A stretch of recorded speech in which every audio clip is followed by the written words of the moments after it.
Sepanjang yang saya tahu, Blok Politik Pelajar mengedukasi politik anak-anak pelajar, mengadvokasi anak pelajar. Jadi secara kronologis itu saya lihat tidak ada tuh korelasi mereka dengan tindakan anarkisme itu.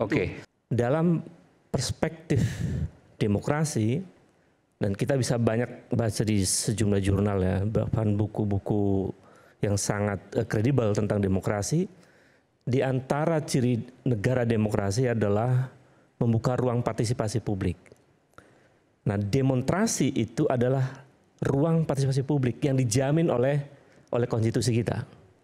Jadi sebetulnya aneh kalau kemudian orang mengajak demonstrasi dianggap sebagai provokasi. Orang mengajak demokrasi dianggap sebagai provokasi. Itu kesalahan nalar sebetulnya. Yang terjadi menurut Anda dalam kasus ini seperti itu? Iya. Nah, dari situ sebetulnya kita bisa melihat juga bahwa ketika posisi menggunakan media sosial mengajak orang demonstrasi itu bukan dimaknai sebagai provokasi kan. Nah, lalu kemudian di pihak aparat membangun satu argumen kausalitas kan, bahwa itu karena ajakan demonstrasi lalu orang rusuh. Itu jumping, terlalu jauh. Karena sebetulnya eskalasi itu, kita banyak studi tentang sosiologi dan gerakan sosial ya. Eskalasi meledak peristiwa Agustus lalu itu sebetulnya terjadi ketika Afan Kurniawan dilindas. Itu yang kemudian memicu amarah publik yang luar biasa. Baru kemudian terjadi kerusuhan. Andaikan, ini kita bisa berandai dengan secara logis ya. Andai peristiwa Afan Kurniawan yang dilindas oleh kendaraan taktis yang menurut saya sangat tragis itu, saya meyakini tidak akan ada kerusuhan bahkan penjarahan ke rumah-rumah itu. Tidak akan ada? Tidak akan ada. Proses peristiwa tragis itu yang menjadi faktor yang kemudian menyebabkan kerusuhan. Argumen teoretiknya adalah argumen tentang amuk massa sebetulnya. Situasi amuk massa itu dalam banyak riset menunjukkan bahwa situasi ketika orang berkerumun, lalu ada pemicu yang menghipnotis perasaan mereka, yang terjadi adalah irasionalitas. Kerumunan itu adalah entitas yang irasional. Ketika ada pemicu yang menghentakkan jiwa dan pikirannya, dia akan meledak. Dengan argumen ilmiah itu, saya meyakini tidak ada hubungan antara narasi ajakan demonstrasi Del Perdo dan kawan-kawan itu dengan kemudian kerusuhan. Itu tidak ada.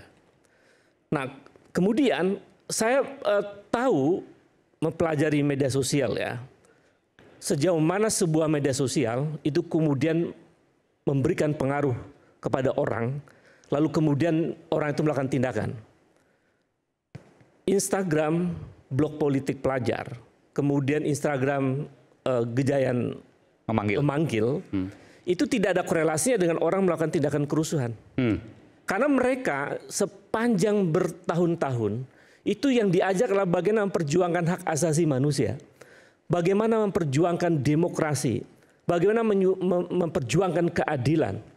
Jadi ketika melihat hubungan antara media sosial dengan tindakan rusuh, itu kita bisa melihat polisi saya kira harusnya lebih cerdas ya, atau menggunakan akal lebih dalam begitu. Apakah media ini track recordnya itu adalah melakukan satu provokasi? Sepanjang yang saya tahu, Blok Politik Pelajar mengedukasi politik anak-anak pelajar, mengadvokasi anak pelajar. Jadi secara kronologis itu saya lihat tidak ada tuh korelasi mereka dengan tindakan anarkisme itu. Yang justru tindakan anarkisme itu dilakukan oleh kelompok-kelompok yang maaf saya sebutkan dalam tanda petik kelompok-kelompok mungkin orang mengenal disebut sebagai anarko ya. Atau kelompok-kelompok yang anarkis yang berkorelasi bahkan dengan maaf saya sebutkan dengan jejaring dari dugaan kuatnya dengan aparat. Bukan dengan Del Pedro begitu. Lalu kan kemudian orang bertanya, ini kok rusuhnya seperti di skenario gitu kan. Lalu aktornya siapa? Nah dari situ kita bisa melihat, oh tidak ada korelasi antara media sosial yang disampaikan oleh Del Pedro dan kawan-kawan dengan kerusuhan. Itu sama sekali tidak ada hubungannya. Ini kalau bicara soal psikologi massa, saya ingin ke Kepala BAIS 2011-2013, Laksamana Muda Purnawirawan, Soleman Ponto. Silakan Pak Soleman, Anda mau menyampaikan apa? Jadi kalau seandainya hanya mengajak demonstrasi lalu terjadi kerusuhan, bukan salah dari ajakan itu. Ya, Karena di kita sekarang ini yang dihukum adalah yang mengajak. Kan yang berbuat itu. Yang mengajak, siapa yang mengajak? Kalau ajakan itu terbukti, ya itu yang jadi sasaran. Tapi kan begini, ketika dia mengajak untuk demonstrasi, bisa jadi terjadi demonstrasi aman.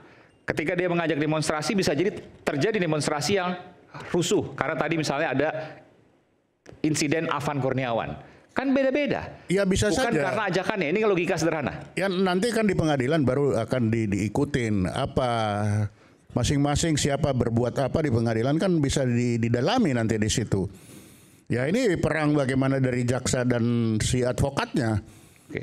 Apa kata tuntutan, apa kata pembelaan, apa buktinya berkata apa ya di situ silakan aja. Tetapi bagi petugas mana yang dilihat duluan itu, apa yang didapat duluan ya itu yang dia pasang duluan. Anda punya pengalaman Pak Soleman ketika ada mengajak sesuatu tiba-tiba mengajak hal yang memang terkesan biasa tapi kemudian terjadi hal yang luar biasa. Ya kemarin itu mungkin bagi orang yang biasa tiba-tiba jadi luar biasa ya Agustus itu. Tiba-tiba memang setuju tadi bisa akibat perindasan itu menjadi besar, bisa bersama-sama dengan yang lain juga itu juga menjadi satu alat pemicu. Kan kita tidak bisa juga mengandaikan kalau tidak ada itu tidak terjadi juga tidak bisa seperti itu. Jadi memang ya inilah situasinya seperti ini. Ketika ada ajakan, ada sampingan terjadi. Nah, di sini tinggal masing-masing nanti membela diri di mana saya di mana siapa berbuat apa ya silakan aja nanti dilihat. Tapi bagi petugas yang pertama ini ambil dulu. Nah, nanti masing-masing silakan. Nah, itulah gunanya ada pengadilan di kita kan. Ya ke situ. Oke, silakan Prof. Ya, terima kasih. Saya mencoba memberi pandangan saya, apakah seseorang yang mengajak itu juga bisa berisiko untuk Terjerat. Dijerat dengan hukum juga karena hanya meminta bergabung, tidak provokasi atau tidak menghasut. Misalnya. Jawabannya? Saya menggunakan satu teori yang umum di perguruan tinggi, yaitu apa yang dikenal dengan kausalitas atau dengan teori mutlak. Tidak ada akibat tanpa sebab. Von Bury, conditio sine qua non, itu menunjukkan bahwa tidak mungkin ada akibat tanpa sebab. Maka ditelusuri sebab yang mana. Kalau banyak sebab yang relevan. Ini tugas penegak hukum nantinya untuk membuktikan. Apakah karena ajakan demonstrasi ataukah karena insiden Afan? Kan itu pertanyaannya. Ya nanti akan ketemu itu. Jadi kalau ada suatu akibat yang timbul tentu ada sebabnya. Itu teori mutlak. Salah satunya oleh Von Bury. Masih ada teori lain. Karena begini, kalau seandainya hal ini kemudian tidak bisa dijawab secara logika, tentu logika publik akan mengatakan bahwa jangan-jangan nanti ini adalah mencari kambing hitam, kan begitu? Penegak hukum akan sangat tahu. Kita percayakan kepada penegak hukum dari kepolisian, kejaksaan maupun hakim. Tentunya begitu. Boleh curiga sama hakim, boleh curiga sama kepolisian, tapi itu instrumen yang harus kita ikuti. Jadi jangan terlalu mudah untuk mengatakan ini dihasut oleh yang menyuruh, juga belum tentu.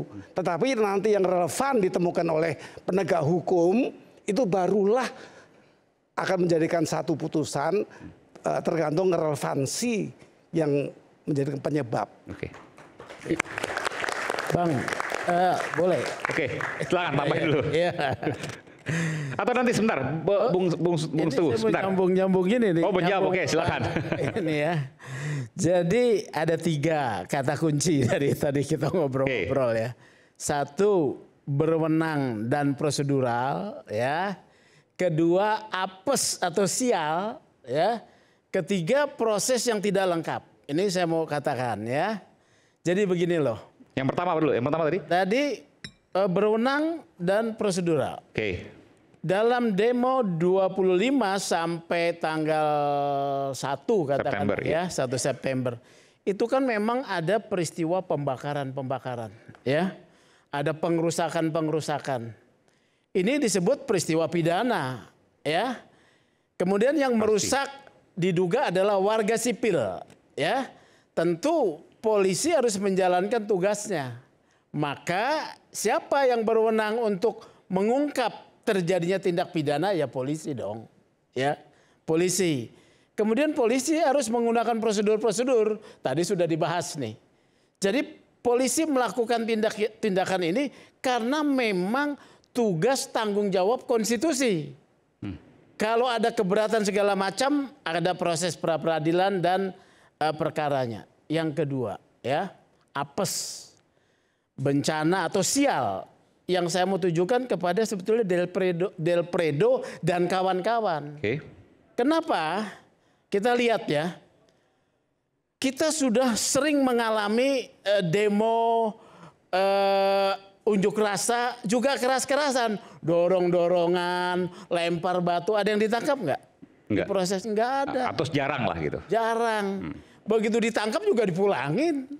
Ya, ingat nih ya. Tetapi peristiwa 25 ada pembakaran dan masif. Bukan di Jakarta saja loh.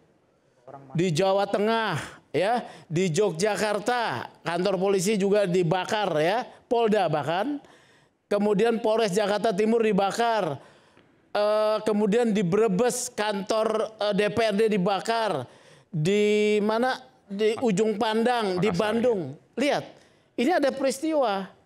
Nah, karena ada peristiwa ini harus dicari yang bertanggung jawab. Apesnya Del Predo yang kena. Baru saya mau bilang ini proses yang tidak lengkap. Ya, tadi saya mau mengutip Bang Ubedillah nih. Jadi massa kerumunan itu memang tidak beridentitas berdasarkan teori sosiologis, ya. Karena dia tidak beridentitas, ketika ada yang memicu akan terjadi kerusuhan. Ya, akan ada rusuh.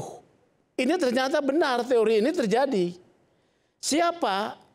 Ada aparat keamanan yang berada di lokasi. Salah satunya adalah ada, saya nggak menuduh sebagai pelaku nih Pak Ponto ya. Ada anggota BIN, ada anggota TNI, ya. Harusnya bukan hanya Del Predo yang diperiksa. Karena saya tahu teman-teman ini mereka anti kekerasan, ya.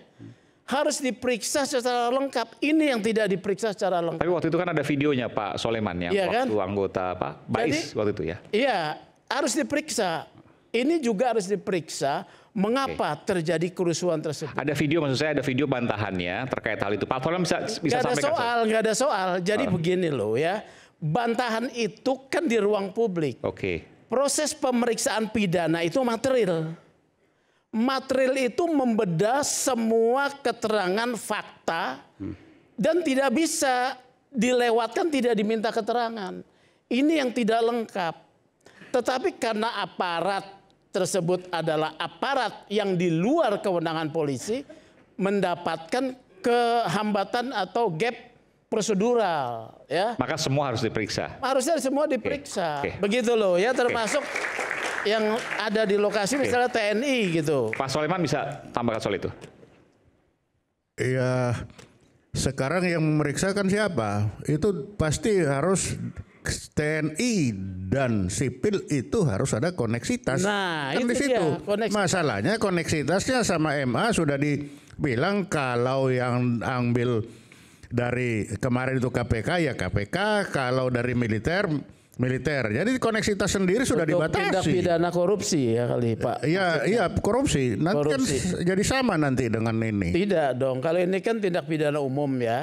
Ya silakan. Kalau tindak pidana umum harus ada kebijakan bersama aparatur negara. Dalam hal ini katakanlah siapa? Panglima TNI dan Kapolri untuk bersama-sama menetapkan. Ini kita periksa secara mendalam, ya. Jadi sebenarnya kemarin kan ada, Pak. Itu makanya si tentara-tentara ini kan datang ke polisi. Itu kesempatan. Yang mana, Pak? Ditolak itu yang melaporkan itu kan. Yang mana? Lo bukan. Itu kan mau melaporkan yang orang. Melaporkan Ferry Irwandi waktu itu. Itu bukan, kan jalan masuk. Bukan dong. Enggak itu. Tapi kalau nggak dikasih jalan masuk. Sebentar, saya bentar. Jadi apa yang diharapkan ketika melaporkan Ferry Irwandi pada waktu itu? Di situ terbuka semua. Iya, di situ kesempatan. Mari kita bikin ini di koneksitas. Oh pintunya Ferry Irwandi. Kalau Ferry Irwandi kan Ferry Irwandi kan mau TNI bukan datang ke polisi untuk mengusulkan koneksitas. TNI datang ke polisi mau melaporkan Ferry Irwandi, Iya, itu beda. Betul Pak, tapi itulah pintu. Kalau tidak ada pintu itu yang mana bisa Tidak masuk. bisa kalau menurut saya Kan ya. itu. Harusnya berangkatnya dengan koneksitas. Bentar, Ya. pintu gimana maksudnya Pak? Ya, koneksitas itu bisa terjadi kan kalau ada apa? Ya ada yang jelas kemarin si tentara merasa saya kok dibeginikan, datang dia laporan. Nah laporan inilah yang nanti dikembangkan dari sana. Kalau begitu, mari kita karena Ferry yang dilaporkan ini sipil, yang melaporkan militer, kita bikin koneksitasnya. Nah di dalam koneksitas ini baru akan muncul semuanya. Itu kan pintu masuk aja. Oke, silakan. Kalau tidak ada pintu masuk, bagaimana mau masuk kita? Nggak mungkin lewat jendela kan? Gitu. Jadi Oke, baik. memang harus ada keputusan. Nanti kita lanjutkan soal ini. Kita akan kembali saat lagi udah mulai terbuka bagaimana kemudian konstruksi kasusnya. Pak Soleman bukan hanya kepala BAIS tapi juga praktisi hukum ya, kepala BAIS pada masanya tentu, tapi juga praktisi hukum. Nanti kita akan bahas soal ini bagaimana kemudian sesungguhnya yang terjadi. Kami akan kembali saat lagi.